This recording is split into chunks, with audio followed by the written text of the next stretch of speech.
Welcome, MarCom Chairs. This is the MCC Show, a podcast dedicated to EO chapter marketing and communications. My name is Casey Cheshire. Join me as we learn from each other and drive action in our world. All right, here we go. Another episode, ready to rock. We're ready to learn about marketing comm for EO chapters. I'm excited to introduce our guest today. He's a serial entrepreneur, a branding behemoth.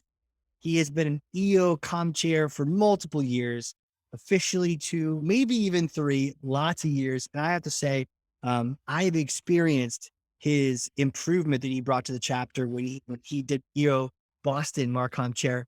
And I've learned so much from his example that I'm excited to introduce him now. Swag Master at Sobo Concepts, Dean Schwartz. Welcome to the show. Hey, how you doing? Man, I'm excited to have you here. Let's get right to it. What is the biggest untapped opportunity for MarCom chairs today? I think, at least for what we were trying to do was to obviously bring as many people into the fold as possible and to get people engaged and to figure out, how do you communicate with them? Because everybody's different, whether, some like to be communicated via email, some like to be communicated with text. Some like to be communicated by just having a website and being able to go to the website whenever they want. And so I think that, what at least we tried to focus on, when I was MarCom Chair, was to get all these platforms up and running and sort of test and see which ones were the most effective. Yeah. Did you find anyone's were there any super losers we should avoid? I mean, does it change depending on the chapter? What's your take on that? Yeah, I mean, it was interesting because, I'd recently moved from Miami and I'm originally from Boston, but had come back up here after, 20 years away. And, I definitely felt that there were some differences in sort of how people communicate in different places. And, we, tested out for example, texting, and definitely got some responses back from people that were annoyed that they were being texted to and said that texting was only for emergencies. So, I think that, definitely, there was feedback from every different channel, it seemed like, of, what people didn't necessarily, relate to. So is it like haters gonna hate here? Did you get feedback from, were there just a bunch of negative?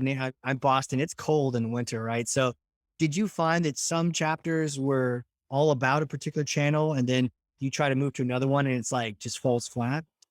Yeah, I mean, I had recently just graduated from Accelerator in Miami and then moved up to Boston to become, an EO member.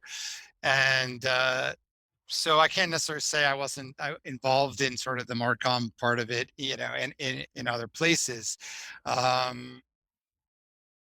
just think that, as people if people are really engaged in the chapter, I guess maybe how you communicate with them is not necessarily that, like, people don't get upset from that communication. I think if they're not engaged, then, anytime you want to reach out to them, they get upset because you're disturbing them.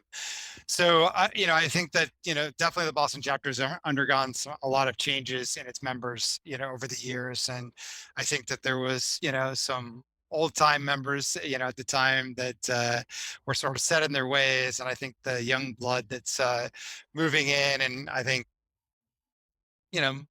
different people have different,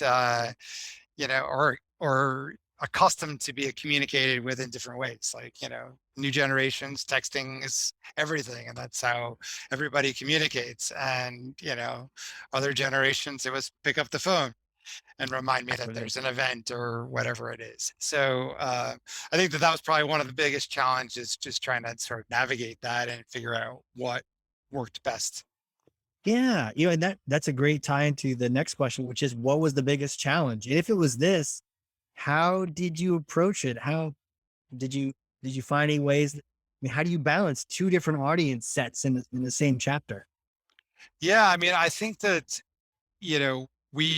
we tried a little bit of everything, and, we tried, invitations, for big events and sending those out. We tried, definitely giving cool swag away at events and, as an incentive to get people integrated and involved. And, I think it definitely worked as sort of a global sort of initiative. It's like some things worked for some people and other things didn't. And because we were sort of trying a little bit of everything, I think that, those, people were able to basically pick their preferred, forms of communication.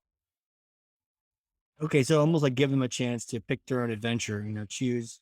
Yeah, exactly. And I think also, and one of the things that I think ended up being pretty successful is calling and engaging with people, because like inviting them to an event or whatever, it's a lot harder to say no or come up with an excuse, or and just to get people there. And I think the challenge, with EO is that it's like the more you get to know people and the more you get to like people that you're dealing with, it's sort of a no-brainer to keep going to these events because you get to see and hang out with your friends, right? Yeah. It's before that happens, it's like taking that step of like really pushing people to get out there and socialize. And for me, I think, joining the board from right when I joined the chapter essentially was an amazing way to, force myself to get out there and be there. Cause obviously you have to be at the events and you have to do all that stuff. And I think it was important. And having sort of stepped away from the board now, it's, you don't get to them as much for, whatever reasons. Maybe you're not as, invested, in the results as you are when you're sort of a MarCom. But either way, I think the more you sort of, get out there and meet people, and I think there's been some great new initiatives that our chapter has done as far as like, the emails, where two people get to chat and hang out and or meet each other or whatever. And I know it's definitely given me the opportunity to meet some people that I wouldn't have had, probably met otherwise. And sometimes it's hard to just like meet people too, when you're going to Yeah. a bar or you're going to like an event and, doing the whole small talk thing, really quick Yeah. or whatever. But that's interesting, right? Sometimes we can get so focused on do the email, do the text, do the this, do the that.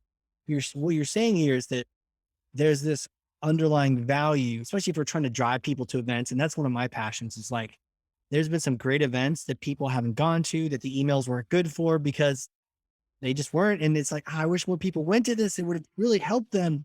And so I'm always trying to get people to events, but it's a great reminder to step away from the tactic and think about, well, why do we go in the first place? Yeah. Sometimes we don't, the best members, and I've started doing this now. I just go because even if the event's going to stink, and it almost rarely does, but even if it did, I'm meeting some great people. I'm hanging out with some great people and probably getting some good food and some good drinks. Right. So Yep. there's some other tangibles to it. And I think what a cool point about connecting people with each other individually, one-on-one, can have such an impact on encouraging, hey, I want to go see my friend at the next event. Absolutely. I mean, listen, I think, I always say, in business that, in business, people do business with people they like. And Yeah. I think that, that same principle is true of like, if you go to events and you like the people that you're going to the events with, you're going to go to more events. If you don't really sort of engage or like, those people, then you're probably not going to want to go as much. Yeah. So I think that sort of relationships tend to be at the center of pretty much anything that you do. Yeah. That makes a lot of sense. Really cool, man. Really cool takeaway. And like, that's definitely going down in my book as something to think about it, because it's not obvious to everyone. That I think sometimes in our chats, we always talk about, hey, here's how to do a website better, or here's how to do this better. But the fact that connecting better can drive all these other results, that's really special. Yeah, and I think too, it's like, if you get, your forum, if someone in your forum is like, "Hey, I'm going to this event, let's go, come on," Yeah. it definitely encourages you to go, because if you know a few other people definitely that are going to be there, you know, Then go. Yeah. yeah. Next question is around resources, right? How did you learn? Are there any particular resources you found most helpful for you as a MarCom chair, or were you just kind of swinging in the wind? I did a lot of swinging in the wind for sure. Yeah. A lot of tech. I felt like I was, a lot of times like reinventing the wheel. Yeah. Which, we did have our, monthly, I think it was, calls with the sort of the regional MarCom people or whatever. And that was definitely helpful of sharing best practices, things like that. Um, but at the same time, at the end of the day, I was like, all right, we came up with our own website. We had to come up with like, Yeah. there was a lot of things that we had to just do from scratch. Right. Right. More power. And thank you for doing that too. Cause on that foundation, I've been able to build and do other things as MarCom Chair this year based on the successes and the sort of foundation you've laid. We don't have to worry about some of those basic necessities. Yeah, for sure. Yeah.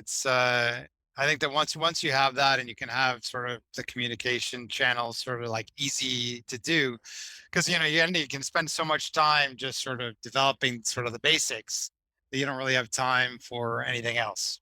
Yeah. Yeah, totally. Totally. Makes a lot of sense. So last question for you here, because I know you've got a tight schedule. We all do. But I so appreciate you being on here. It's a bit of a hypothetical question. Let's say you go back in time and get to meet yourself day one being the Marcom chair. What kind of advice do you give yourself? Definitely, reach out to past Marcoms, people Yeah. and sort of learn from them. And, especially the person you're replacing, I would say is, spend some time, hopefully that person has documented, sort of what they're doing and best practices and the resources and things like that so that there's almost like that idiot's guide to Yeah. how to be a marcom chair. But I think that definitely would help a lot. Love it. Love it. Last up, where can people connect with you if they want to reach out professionally, personally, talk Marcom, talk swag, any of those things? So yeah, I have my company is Sobo Concepts. You can go to soboconcepts.com. Dean at soboconcepts.com is my email. We're on pretty much all the other social channels if you look up Sobo Concepts. And yeah, open to talk to anybody. Awesome, man. Well, I really appreciate you coming on here. I've got some aha moments for me to really think about in my role as Marcom, and I just thank you so much. All right. Thank you. Good talking to All you. right, guys. If you learned something on this thing, share it with someone else. Share it with your next Marcom chair. Until then, we will see you all next time.